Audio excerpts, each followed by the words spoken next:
Wake up to reality. তোমাদের ভুলে যাওয়া উচিত নয় যে আমি মুজিবুর রহমান আমার দলবল আন্দোলনের মধ্যে থেকেই পয়দা হয়েছি। আন্দোলনকারে কয় সে আমি জানি, আমার জীবন জানে, আমার 35 বছরের রাজনীতি জানে। কোন আন্দোলনের সঙ্গে আমি জড়িত ছিলাম না। আইয়ুব খান 58 আমাকে ফাঁসি দেওয়ার চেষ্টা করেছিল। 60 সালে আগরতলা কেস করে আমাকে ফাঁসি দেওয়ার চেষ্টা করেছিল। এবারও আমাকে নিয়ে গেছিল ফাঁসি দেওয়ার জন্য, পারে নাই। বাংলার মানুষ দোয়া করেছে, বাংলার মা বোন রোজা রেখেছে, বাংলার মসজিদে মসজিদে মন্দিরে মন্দিরে দোয়া হয়েছে।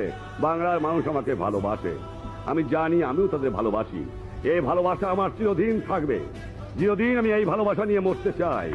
যেদিন বাংলার মানুষের ভালোবাসা পাবো না, একদিনও আমি আর বাঁচতে চাই না, একদিনও আমি আর ক্ষমতা চাই না।